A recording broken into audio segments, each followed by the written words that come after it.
Secret to success or secret formula తెలిసిపోయింది మాకు అని స్టాక్స్లో దిగిన వాళ్ళు ఎంతమంది ఉన్నారో నాకు తెలిసి.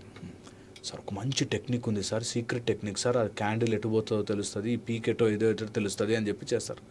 ఒరే సీక్రెటే తెలిస్తే నీకెందుకు చెప్తారా, వాడే చేసుకుంటాడు కూర్చుని. ఎగ్జాక్ట్లీ. ఎంత ఫూలిష్నెస్ అంటే అంత ఫూలిష్నెస్.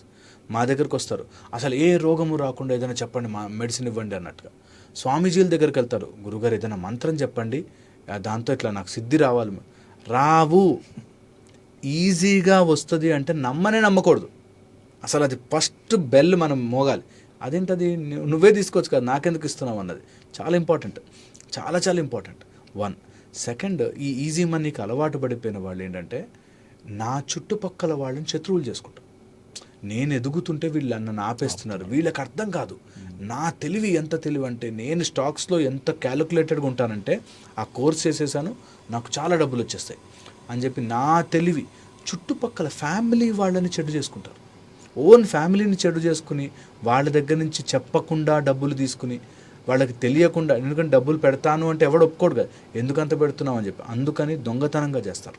ఓకే, ఈ ఎడిక్షన్ అయిన వాళ్ళకి there is a loop in their mind. Okay, ఈ లూప్ ఎలా వస్తుందంటే ఒక థాట్, ఒక ఈవెంట్ తర్వాత ఫీలింగ్, ఎమోషన్. ఎప్పుడైతే ఇవి దాటిపోయి ఎమోషన్లోకి వెళ్ళిపోతారో ఆ ఎమోషనల్లో పెట్టేస్తారు.